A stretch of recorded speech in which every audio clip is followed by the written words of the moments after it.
বাংলাদেশকে all out করে পাকিস্তানের যে বিশ্ব রেকর্ডে ভাগ বসিয়েছে ভারত। নতুন আন্তর্জাতিক ভেন্যু সীমন্ত মাধবরাও সিদ্ধিয়া স্টেডিয়ামে টসে হেরে ব্যাটিংয়ে নেমে এক বল বাকি থাকতে ১২৭ রানে অল আউট হয় বাংলাদেশ।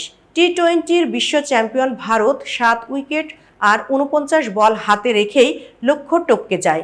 অভিষিক্ত অলরাউন্ডার নীতিশ রেড্ডি ছাড়া ভারতের সব বোলারই কাল উইকেট পেয়েছেন।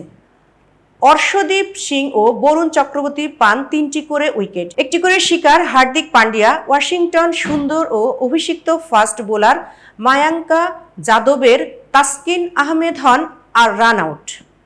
বাংলাদেশকে কাল অল্প রানে গুটিয়ে দিয়ে আন্তর্জাতিক টি-20তে পাকিস্তানের সঙ্গে একটি বিশ্ব রেকর্ডে ভাগ বসিয়েছে ভারত।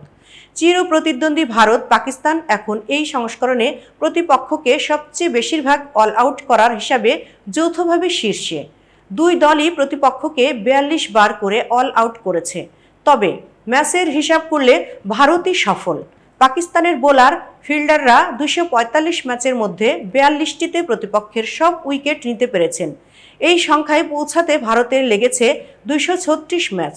তালিকায় ভারত পাকিস্তানের পরেই আছে নিউজিল্যান্ড। কিউইরা এখন পর্যন্ত ২২০টি আন্তর্জাতিক টি-20 ম্যাচ খেলে ৪০ বার প্রতিপক্ষকে গুটিয়ে দিয়েছে। এতক্ষণ বার্তা বৈঠকের সাথে থাকার জন্য ধন্যবাদ। নতুন নতুন তথ্য ও সংবাদ পেতে বার্তা বৈঠকের ইউটিউব চ্যানেল ও ফেসবুক পেজের সাথেই থাকুন।